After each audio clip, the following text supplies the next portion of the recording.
Adunay usa ka maestra nga nagpa-assignment siya sa iyang mga estudyante og usa ka pangutana ug ang pangutana mao ni: unsa may ganahan ninyong maabot ug madamlag?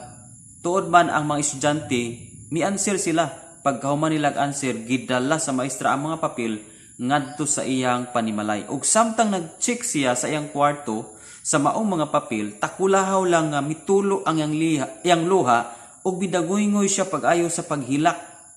Ug ang bana nakadungog niini ug giadto siya sa iyang kwarto. Pagpangutana sa bana kung unsa hinungdan, mikuha ang maong maestra nga asawa sa papel nga iyang nahilakan ug tuod man gibasa sa maong bana. Ang unod sa maong papel, ang answer sa maong estudyante mao ni: gusto na lang ko nga ugma puhon, ugma damlag mahimo na lang kong cellphone.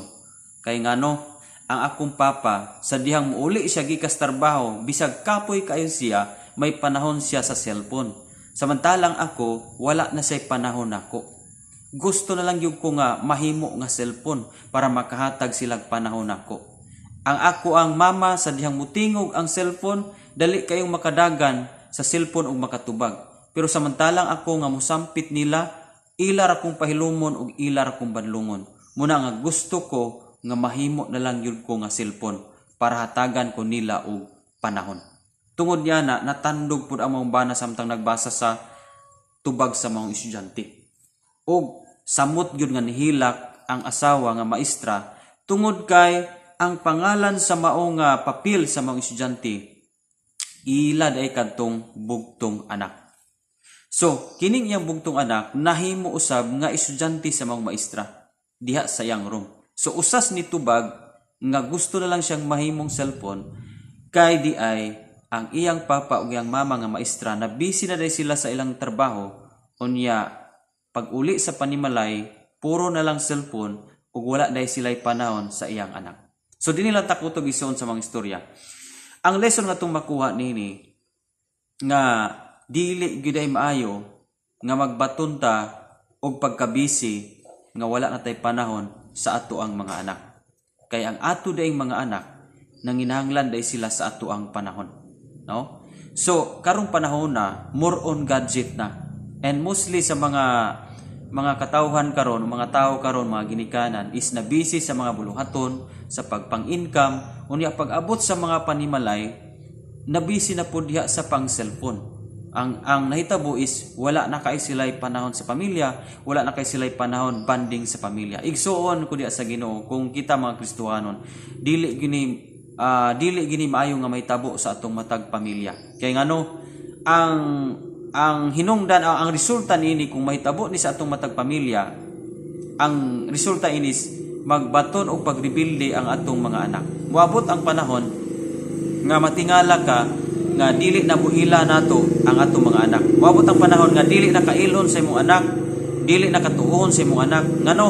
Tungod kay nakita nila nga wala kitay pagpakabana nila, nakita nila nga wala na kitay pagmahal nila, wala na kitay panahon diya nila.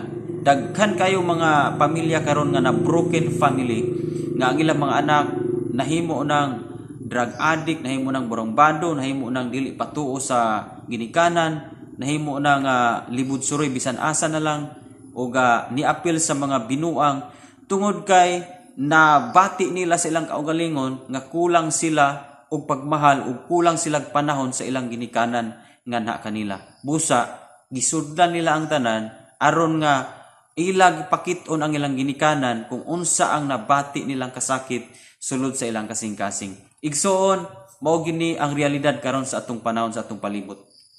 Daghang mga pamilya ngayon ani ang senaryo nga ang ginikanan na narbaho unya ang anak gibilin sa silingan ba o sa lula ba hangtod nga niabot sa punto nga ang maong anak ni dagko og wala na gani makaila sa ginikanan. Niabot sa punto nga palabi lang gyud ang ginikanan og pangwarta hangtod nga niabot sa punto nga wala na sila ila sa ilang mga anak.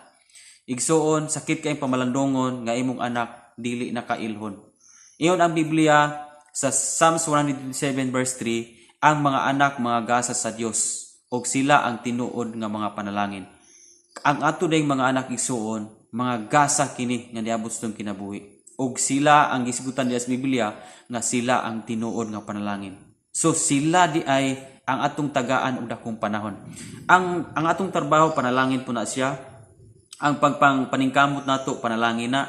Ang ato ang pagpang-income, pagpanginabuhi, usa na siya ka panalangin. Pero ang tinuod nga panalangin nga gisigutan sa Biblia nga atong hatagan og dakong panahon is ang atong mga anak. Ang atong pamilya mo'y hatagan nato og panahon. No? Kung magtrabaho ta, pag uli nato, muhatag itag panahon sa atong pamilya, sa atong anak. No?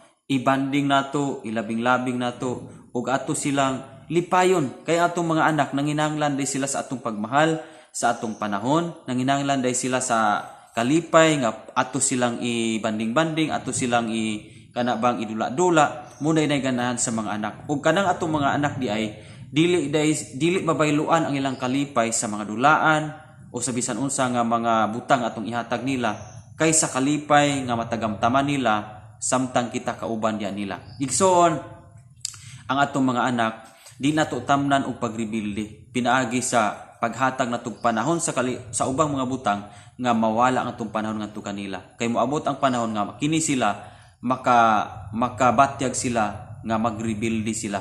Kung inanang sitwasyon sa atong kinabuhi karon sa atong pamilya, sa atong panimalay, muna nga atong usbon atong lifestyle, muhatag kitag panahon sa atong mga anak. Hatagig panahon ang imong anak.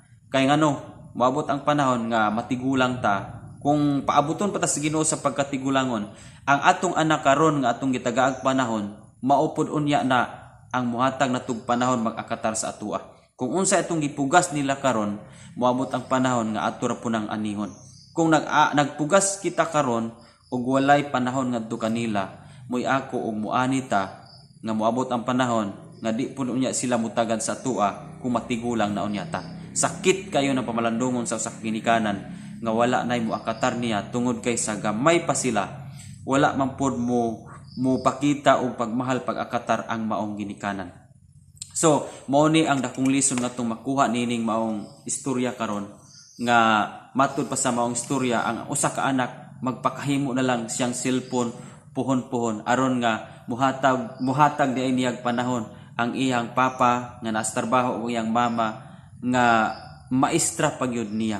O di ba? Grabe kayo ang pangandoy sa usa ka anak. Muto nga nakatulo gyud ang luha sa usa ka maestra, sa usa ka ginikanan nga nakabasa sa maong pangandoy sa iyang anak, no? Sa tanan nga pangandoy, katumoy nahimo nga pangandoy sa anak. Ngano? Tungod kay nabati niya nga wala na gyud panahon di ay ang iyang ginikanan. Bisan daghan kayo sila kwarta, bisan abudansya kay sila, pero kung wala day panahon ang maong ginikanan sa anak, anaagya-pon ang kasubo sa maong anak. Mao po na ang realidad karon sa atong ginabuhi. Bisan unsa ta kadaghang sapi, pero kung wala na tay time sa atong pamilya, wala na tay time sa atong mga anak, grabe gyud ang kasub-anan, grabe gihapon ang struggle sa atong pamilya karon. Munang daghan kay mga anak karon nga dili na nato mabadlong, grabe na mga anak karon nga gahi na kayo tungod kay do na po ilang ginikanan nga naghatag nila og pagrebilde, nakahatag nila og kasakit sa ilang kasing-kasing. Munang nag-inana sila karon. Munang dili na to ma-question ang ubang mga kabataan kung nganong naay mga ubang mga kabataan nga dili gyud sila patuo, dili sila pabadlong. Bisan gani sila mga maestra. Kay ngano didto sa ilang panimalay palangdaan nakasinati sila nga walay nag-akatar nila, nakasinati sila nga walay nag-amuma kanila kay ang ilang ginikanan walay panahon diya kanila. So alang sa mga ginikanan karon kita, ako usab ka ginikanan, kini pahinumdom ni nato mga igsuon kudiya sa Ginoo nga muhatag gyud ita og panahon sa atong mga anak. Kung natay panahon sa ubang mga butang sa trabaho, sa uban pa nato mga aspeto sa kinabuhi, dapat gyud nga ang atong panahon sa ato ang pamilya, sa atong mga anak dili gyud nato wadon. Kay muna importante di ay sa kinabuhi nga naa gyud tay panahon ngadto kanila. Salamat. Ug kung bago pa ning channel ayo kalimot sa pag-subscribe para updated ka sa daghan natong mga istorya sa Kristohanon with moral lessons. Salamat and God bless.